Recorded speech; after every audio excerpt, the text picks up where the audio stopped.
8জন উপদেষ্টার আমি তথ্য প্রমাণ দিয়ে বুঝিয়ে দিতে পারবো যে তারা সীমাহীন দুর্নীতির সঙ্গে জড়িত। 15 বছরের দুর্নীতি, এটা যদি রেশিও করি 1 বছরে সেটা সংখ্যা ছাড়িয়ে গেছে।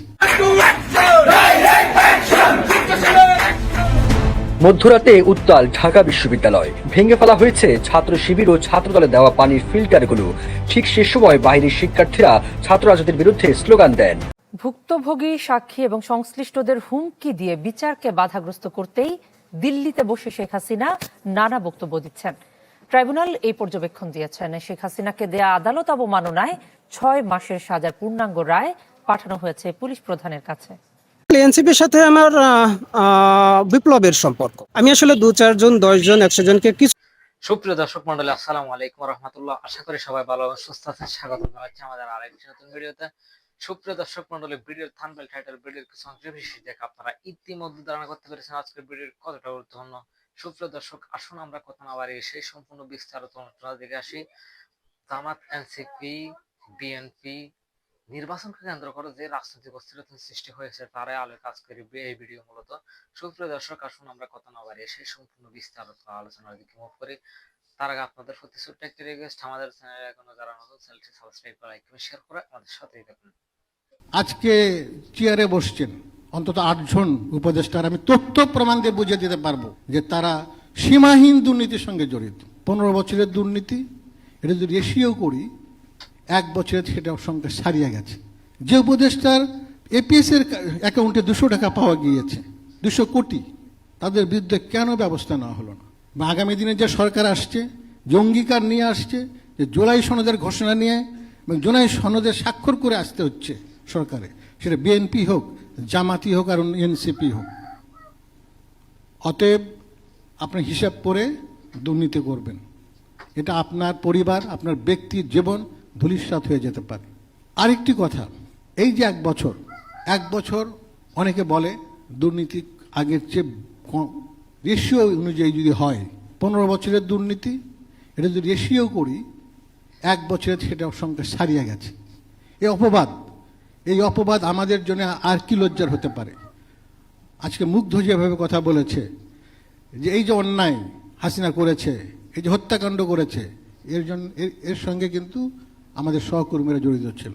সেখান থেকে আপনাদের শিক্ষা নিতে হবে।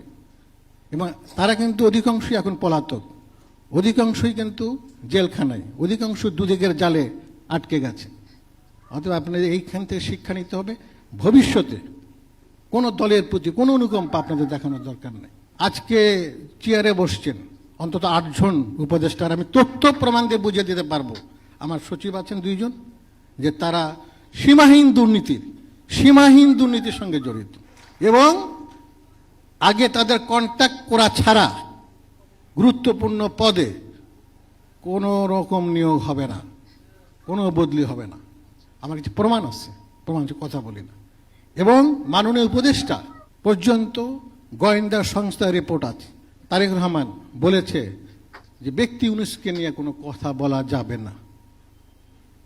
কিন্তু আমার কষ্ট, যেগুলো উপদেষ্টাদের দুর্নীতি প্রমাণ হয়েছে, যে উপদেষ্টার পিওর অ্যাকাউন্টে 400 কোটি টাকা পাওয়া গিয়েছে, যে উপদেষ্টার এপিএস এর অ্যাকাউন্টে 200 টাকা পাওয়া গিয়েছে, 200 কোটি, তাদের বিরুদ্ধে কেন ব্যবস্থা নেওয়া হলো না? এটা আমার একটি কষ্টের কথা আজকে আপনাদের কাছে জানালাম। এটা না ব্যর্থ। আরেকটা অপবাদ আছে, এই সরকার বিদেশি সরকার, বৈদেশিক সরকার, এই সরকার এনজিওর সরকার, এই সরকার গ্রামীণ সরকার, ব্যাংক সরকার, এই সরকার চিটাগাং সমিতির সরকার। আমরা ডক্টর মোহাম্মদ ইউনূসের কাছে এটা আশা করি না। আপনার এসির গ্যাসের সমাধান হলো এসজিএস ও সিএনএস সার্টিফাইড ফোরন রেফ্রিজারেন্ট গ্যাস, যার বিশুদ্ধতা 99.98%। ফোরন, শান্তি যেখানে, নিঃশ্বাসে।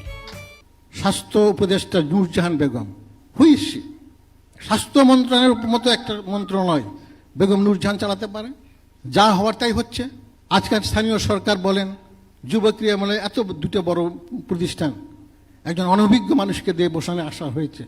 কি হচ্ছে সেখানে? এটা ডক্টর মোহাম্মদ ইউনূস জানেন, কিন্তু কোনো ব্যবস্থা নেওয়া হচ্ছে না। তা আমার বক্তব্য হলো, হতাশার কথাটা আমি বললাম এই জন্যে, এখান থেকে আমাদের শিক্ষা নিতে হবে। আপনাদের কাছে করজোড়ে অনুরোধ, আপনারা নিজেদের তৈরি করুন। ভুক্তভোগী সাক্ষী এবং সংশ্লিষ্টদের হুমকি দিয়ে বিচারকে বাধাগ্রস্ত করতেই দিল্লিতে বসে শেখ হাসিনা নানা বক্তব্য দিচ্ছেন।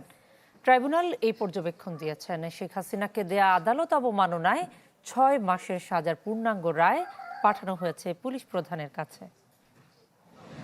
কিন্তু বাথরুম যা তা ওডোনিল নাই। আজই নিন ওডোনিল।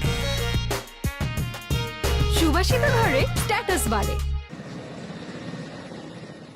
ছাত্র জনতার অভ্যুত্থানে ক্ষমতাচ্যুত হয়ে 5 আগস্ট দেশ ছেড়ে পালিয়ে ভারত যাওয়ার পর থেকে একে একে শেখ হাসিনার অডিও ভাইরাল হতে থাকে। এমনই একটি অডিও ছিল 226 জনকে হত্যার লাইসেন্স পেয়ে গেছি। তোমরা তালিকা করো, কারণ অন্তত 227 জনকে মারার লাইসেন্স পেয়ে গেছি। এই অডিও যে শেখ হাসিনার তা সিআইডির ফরেন্সিকে প্রমাণিত হয়েছে। এরপর এই অডিও নিয়ে শেখ হাসিনার বিরুদ্ধে ট্রাইব্যুনালে আদালত অবমাননার মামলা করে প্রসিকিউশন। গেল 2 জুলাই এ মামলায় শেখ হাসিনা 6 মাসের কারাদণ্ড দেন ট্রাইব্যুনাল। সেই রায়ের পূর্ণাঙ্গ অনুলিপি এসেছে চ্যানেল 24-এর কাছে, যেখানে বলা হয়েছে ভুক্তভোগী সাক্ষী ও তদন্ত কর্মকর্তাদের ভয় দেখাতেই শেখ হাসিনার এ হুমকি। যার অ্যাক্টিভিস্টরা এখনও এদেশে কার্যক্রম চালিয়ে যাচ্ছে, এটা যে কোনো মানুষ এই জিনিসটা ভয় পাবে। যখনই একজন সাক্ষী ট্রাইব্যুনালে এসে সাক্ষ্য গ্রহণে ভয় পাবে, এইটি ট্রাইব্যুনালের প্রসিডিংসকে বাধাগ্রস্ত করার শামিল বলে ট্রাইব্যুনাল মনে করেছে। আবার যারা এই মামলার সাক্ষী ভিকটিম, তাদের বাড়িঘর জ্বালিয়ে দেওয়ার ব্যাপারে ওনার কথোপকথনে দেখা যায়। সব মিলিয়ে ট্রাইব্যুনাল মনে করছেন যে এই কার্যক্রম দ্বারা ট্রাইব্যুনালের বিচার ব্যবস্থাকে তিনি বাধাগ্রস্ত করেছেন। এ রায়ের অনুলিপি দেওয়া হয়েছে আইজিপিকে। প্রসিকিউশন বলছে, হেইট স্পিচ যদি ছড়াতে থাকেন শেখ হাসিনা, তবে ফের আদালত অবমাননার মামলার মুখোমুখি হতে হবে তাকে। আইনে কাউকে তো আর কথা বলতে বাধা দেওয়া যায় না। আইনে যেটা করা যায় সেটা হলো যে এই টেরিটরির মধ্যে ওনার এই ধরনের হেট স্পিচ যেন প্রচার না করায়, সেই চেষ্টা ট্রাইব্যুনালের করেছেন। সেই আদেশ ট্রাইব্যুনাল দিয়েছেন যে উনি আবার হেট স্পিচ ছড়াচ্ছেন, তখন আমরা আবার আদালতের নজরে আনব। জুলাই আগস্ট গণহত্যায় শেখ হাসিনার বিরুদ্ধে সাক্ষ্য চলছে আন্তর্জাতিক অপরাধ ট্রাইব্যুনাল 1-এ। এর মধ্যে 5 জন